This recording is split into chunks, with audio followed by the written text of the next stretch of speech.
The first question that we have, inshallah, for this session is, what can be the result of someone starting to attribute success to themselves and their own deeds?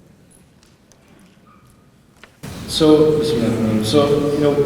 one of the things that Shaitan and his team are really good at is to create a sense of delusion, a sense of self-sufficiency that's false. That people start to really think that if I did this, and I did this by myself, then I basically don't need anyone. That I can just manage life by myself. And so that hardening of the heart is not a physical disease. It's more psychological, and that start to show up in other things. Because if I can, and I am everything, then I don't need you. I will treat you probably really badly, because I don't need you.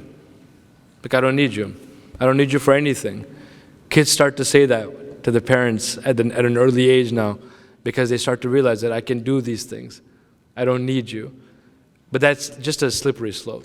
So one of the greatest things that can happen is that the hardened heart often doesn't know how then to bend and to worship Allah subhanahu wa ta'ala. So those things cannot coexist, a hardened heart and gratitude to Allah. So the softening of it comes from realizing, man, I could do nothing.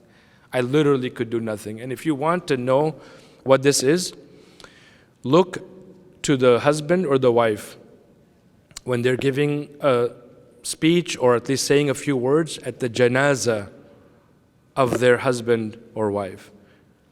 Look at them and listen to them.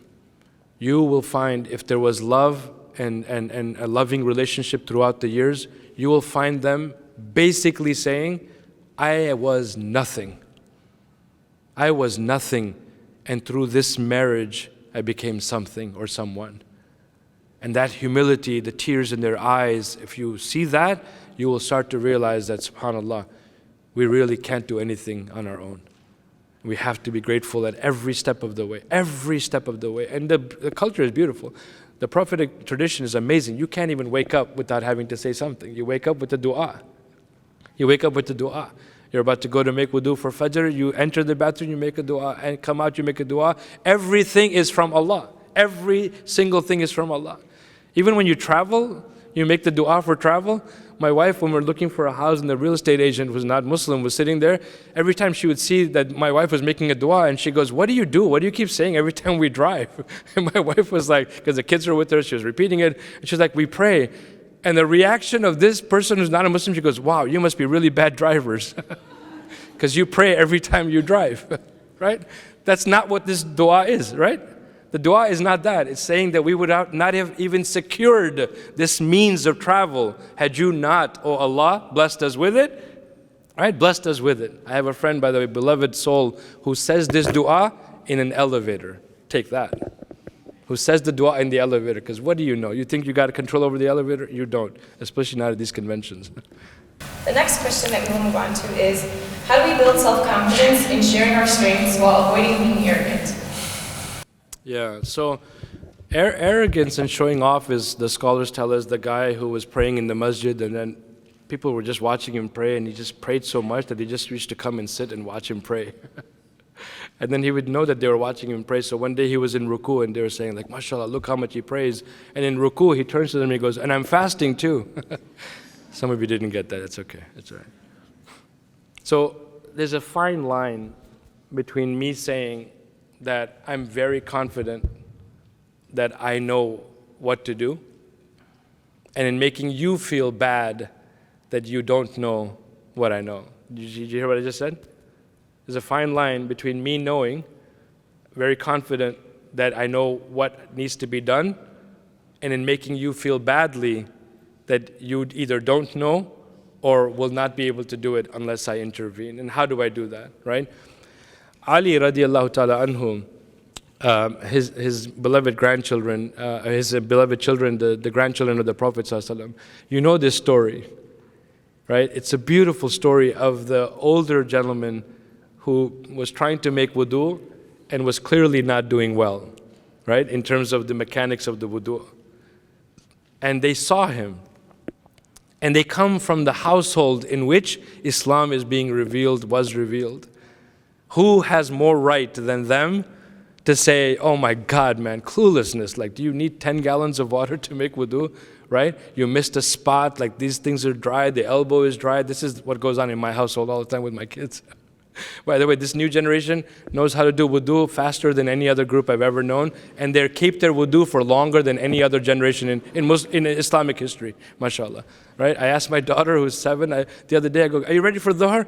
And she, it was Asr prayer time. Are you ready for Asr prayer? She goes, I go make wudu. She goes, I already have wudu. It's not Dhuhr prayer time. I already have wudu. I go, from when? She goes, Fajr. I go, Fajr? I go, really? She goes, no, not Fajr, Fajr.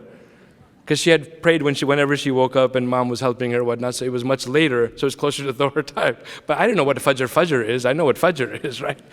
So what did they do? They didn't say, do you know who we are? We are the sons of the future Khalifa and the cousin of the Prophet. They just made a competition among themselves. And they said, hey, let's see who does it better. And then the man started watching and he realized that, oh my God, like I don't even do that, and I don't even do this, and I don't even do this. And he figured it out.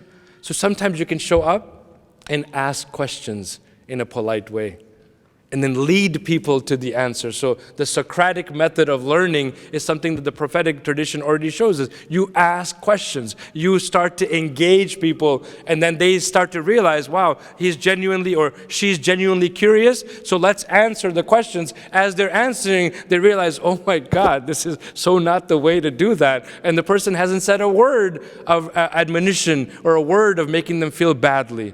We don't have the patience with each other. Oftentimes in the beginning when I started doing the public speaking, I would show up because nobody knew who we were. We didn't have like social media and all that 20, 30 years ago. I would just show up, and if I was early enough, I would just start helping with the chairs. And then just start setting up. If there was cleaning to be done, I would just take the broom and start sweeping and whatever needed to be done. And then I'd go, when is the thing gonna start? And then they would say, their guards are down. They're like, I don't know, whenever the speaker gets here. And then I was telling them, I go, well, maybe we can, if he's already, if he comes on time, maybe we can do this with the Quran, and maybe recite this less. Because sometimes, for example, right, Quran is held as a recitation for the opening of the session, but we're already 20 minutes late. People are angry, they're frustrated, they have to pick up their kids from the babysitting, and then we give the Qari the microphone to recite the Quran, and the poor person is reciting the most beautifully, we're all sitting there angry at the Quran. We're like, come on, man, we don't want the speaker. So I started realizing I could actually teach people and say, you know what, maybe we'll just say the Bismillah and get going because we're already so late. Maybe we'll skip the translation. They're like, oh, that's a good idea. I don't have to tell them like, do you know who I am? I do public speaking. You guys don't know what you're doing. I just start asking questions and help them, and then they get it. And then they take it and they run with it. They run with it. And they're so happy that things worked out. You don't have to ever make people feel badly for what they don't know. Never. Never make them feel badly, because the humiliation that you cause them is temporary. Allah will ultimately humiliate us if that's our destination, if our goal is to do that, to show people what you don't know, right? So be careful of that, subhanAllah. Okay, and then it looks like we have time for one last question. This question reads, how do we know when we've put in enough effort and when we should begin to leave the rest of our Allah's project to take care of? Yeah, so this is difficult because even when planning and strategic planning, people always say like, well, when will we know that we achieved or arrived? So it's important to have metrics. And metrics are things that are measurable and at least to the human mind, quantifiable to a degree that we can say, we think we've done everything and now we leave it in the hands of Allah. Now, sometimes, and in the schools of business and even organizational behavior and others, people have attributed what's called fatalism to the Muslim community. And oftentimes you'll see fatalistic as a description of who we are because they think we're leaving everything in the hands of Allah without any planning or any effort. You follow what I'm saying? So they actually think that our condition of our communities and countries for so many years through colonization and afterwards was so backwards because we just didn't care. We just didn't care. If you read the works of a famous Algerian philosopher, Malik bin Nabi, he basically looked at colonization and tried to deconstruct it to say, why did we end up in the situation we did? Why did we just look like we stopped trying?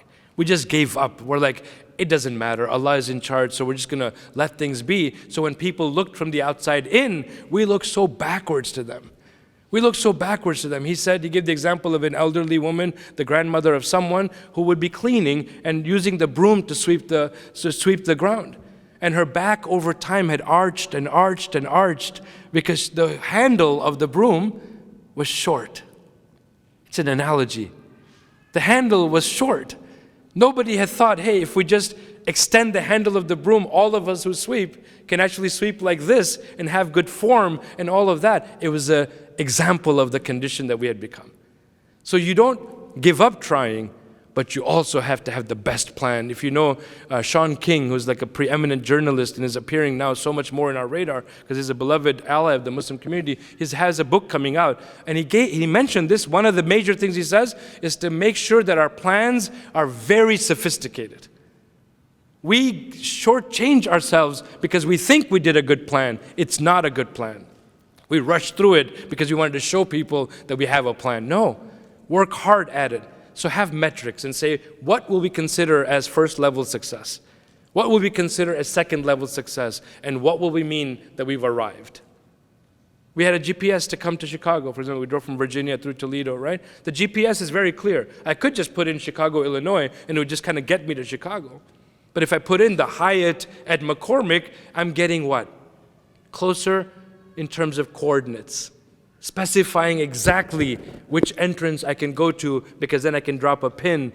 We have the technology. It's already showing us. The algorithms that are the underlying part of this technology, of all of these search engines, those algorithms were developed by your people and my people. That's the beauty of this.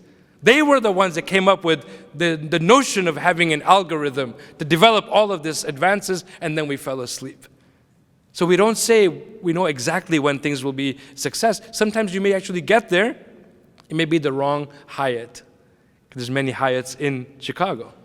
So it's not just because you knew it was a Hyatt. You had to know exactly where you think you were headed. But ultimately, believe it or not, the metrics will tell you, assessment-wise, how well you came, how close you came, and did you fall short.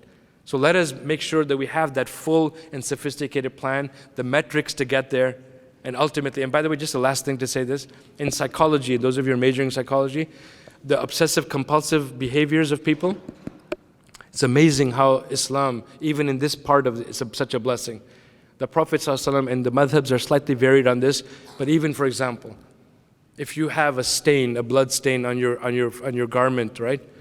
In terms of cleansing it, do you realize that it specifies the number of times that you should work on cleansing it? Did you realize that? Why do you think it says that? Because if I'm obsessive compulsive, I'll never stop cleaning it. I'll never stop cleaning it, especially when you're not watching me. I'll just keep cleaning it because I don't think it's done. But Allah subhanahu wa ta'ala liberated us and said, even that, I'm going to give you a rukhsa and tell you, if you can put good effort, you can't just go like this, and just say it's clean. No, if you put good effort and you tried it this many times, you're done. Move on without doubt. Move on without any kind of hesitation and be free, be liberated.